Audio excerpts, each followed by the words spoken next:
All right, let's dive into something that feels like pure magic, taking a tiny, dormant seed and turning it into a thriving plant. But you know what? It's not magic at all. It's a science, and I'm going to show you exactly how to master it. So let me ask you this. Have you ever been here? You follow the instructions on the seed packet to the letter, you do everything you're supposed to, and you still end up with sad, leggy seedlings. Or, even worse, absolutely nothing. It is probably the #1 frustration for any gardener. But here's the thing. It has almost nothing to do with luck or a green thumb.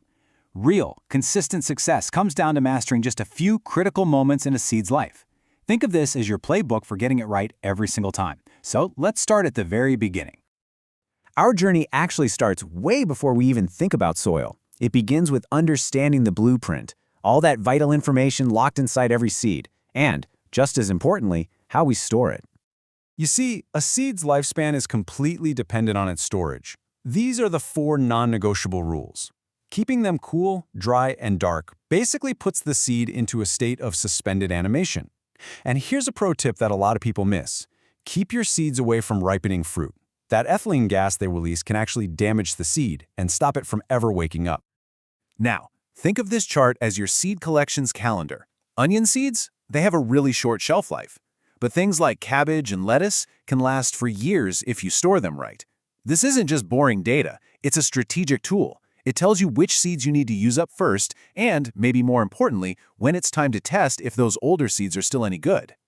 And here's exactly how you do that test. It is so simple. If 7 out of your 10 seeds sprout, boom, you've got a 70% germination rate. This little test right here is your insurance policy. It stops you from wasting time, soil, and precious space on seeds that were never ever going to grow. So, we know we have good, viable seeds. Now comes the really fun part, waking them up. This is where we get to actively trigger the miracle of germination. You see, many seeds have this brilliant little built-in safety switch called dormancy. It's a survival trick that stops them from sprouting during, say, a random warm spell in the middle of January. Our job, as gardeners, is to convince the seed that spring is really, truly here to stay. And we do that in 2 main ways. For seeds with a super tough outer shell, we use scarification, which is just a fancy word for roughing them up a bit with sandpaper to let water in. For other seeds that need to feel a winter, we use stratification, basically a spa day of moist chilling in the fridge. It's all about mimicking the signals of nature. Now this is a huge one. Not all dirt is created equal. Seed starting mix is light, fluffy, and sterile, perfect for delicate new roots. Potting soil, on the other hand, is way too coarse, it can harbor diseases, and it holds way too much water, which is pretty much a death sentence for seedlings. The choice here is simple. Always use a proper seed starting mix. Please, burn this rule into your brain. It's one of the most important in this entire process. A seed has a tiny, finite amount of energy to push its way up through the soil. Planting it too deep is like asking a runner to start a marathon wearing a 100-pound backpack. They're just going to run out of gas before they ever see the sun. And finally, temperature. This isn't just a suggestion, it is the main trigger. A pepper seed simply will not even think about germinating at 50 degrees Fahrenheit. It's just too cold. This is why a simple heat mat for warm weather crops like peppers and tomatoes isn't a luxury, it is the secret weapon for fast, uniform germination. Okay, we've got liftoff. The seed has sprouted. But believe me, the journey is far from over.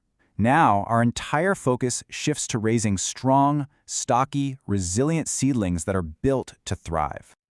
This number right here, it's everything. The second that seedling pops through the soil, it needs a massive amount of light. If it doesn't get it, it starts stretching, desperately reaching for an energy source. And that legginess, it isn't just ugly. It's a sign of a weak, structurally flawed plant that's going to have a really tough time outdoors. So here's the key. Light intensity is all about distance. You need to keep those grow lights close. I mean, just a few inches above the plants. This intense light forces the seedling to put its energy into building a thick, strong stem instead of wasting it all on stretching for the sky. Now, when it comes to feeding, you have to be patient. The seed itself has a little lunchbox packed with all the nutrients it needs to get started. If you fertilize too early, it's like trying to force feed a newborn. You're just going to burn their delicate, brand new roots. Just wait until you see those true leaves. That's the plant's signal that it's ready for its first real meal. And when you do finally feed them, just remember this. Less is more. Seriously, start a quarter strength. Why? Because you can always fix a plant that's a little bit hungry, but it is nearly impossible to save a seedling whose roots have been torched by too much fertilizer. That is a fatal mistake.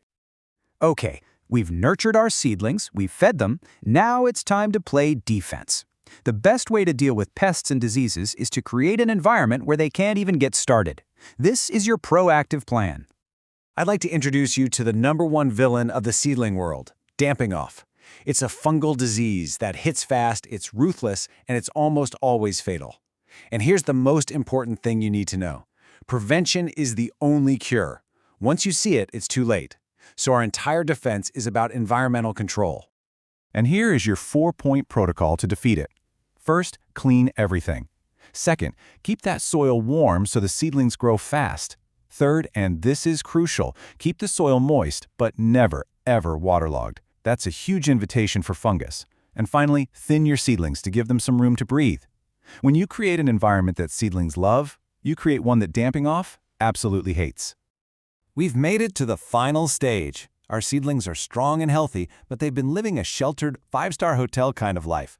Now, it's time to prepare them for the real world. Welcome to Plant Boot Camp. I cannot stress this enough. You cannot take a seedling from under a comfy grow light and just stick it in the garden. That's a recipe for disaster. This gradual process, called hardening off, is completely non-negotiable. You are slowly introducing the plant to real UV rays, wind, and temperature swings. This controlled stress is what builds real toughness in its cells. And here it is, one last pro tip to give your little graduates the best possible start in their new home. Planting on an overcast day or late in the afternoon gives the roots a few hours to settle in and start drinking up water before they get blasted by the intense sun. It's a small thing, but it makes a huge difference. So, let's end with this thought. Growing from seed isn't a gamble. It's not about luck. By understanding and mastering these key moments, storage, germination, light, and hardening off, you're not just planting a seed, you are executing a precise plan. You are in complete control. Now go grow something amazing.